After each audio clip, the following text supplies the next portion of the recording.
Hey, welcome to the 175, a channel that is dedicated to giving some answers and some provocative thinking on the different aspects of life in 2019, 20, and beyond. We're getting all sorts of questions through Facebook, in particular on Messenger, and we will be answering those in future 175s.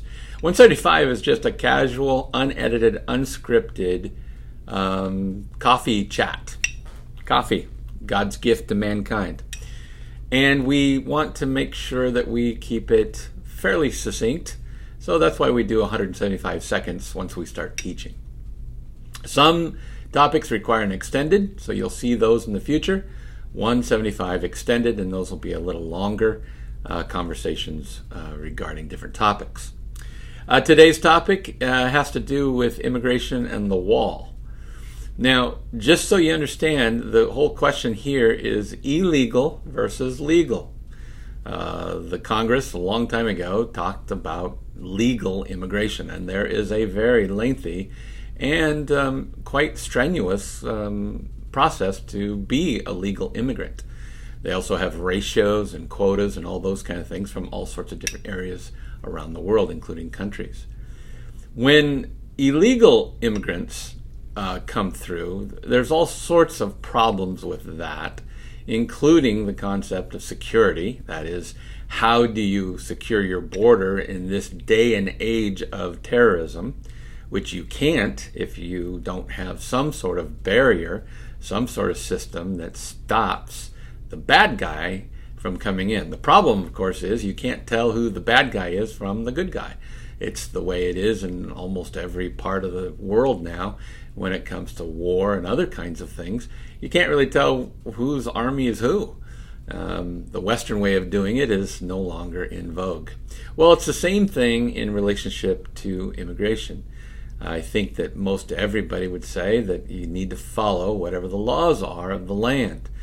The Bible says in Romans 13 that we are under authority, and we're supposed to submit to that authority. And as you know, since I believe that people are basically evil and rebellious, most people don't like being told what to do or following directions or rules. They are lawbreakers.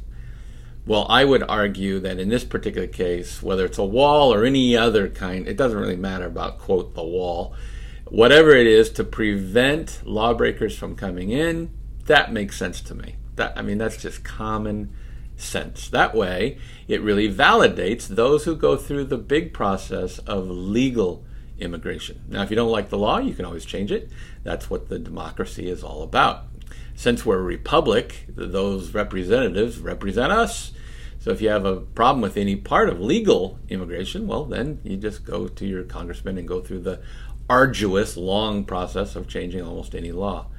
I'm not big on big government at all, and in fact, if it was me, I would put a part-time Congress out there so they couldn't do as much damage. The fact that they're year-round just means that they're making up laws left and right all over the place for no reason whatsoever.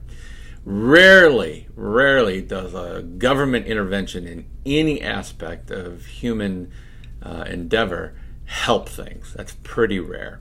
And in this particular case, it's the same.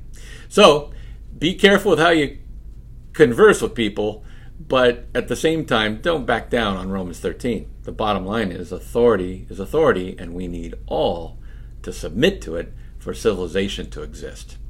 Take care, God bless, and we'll see you again on the 175.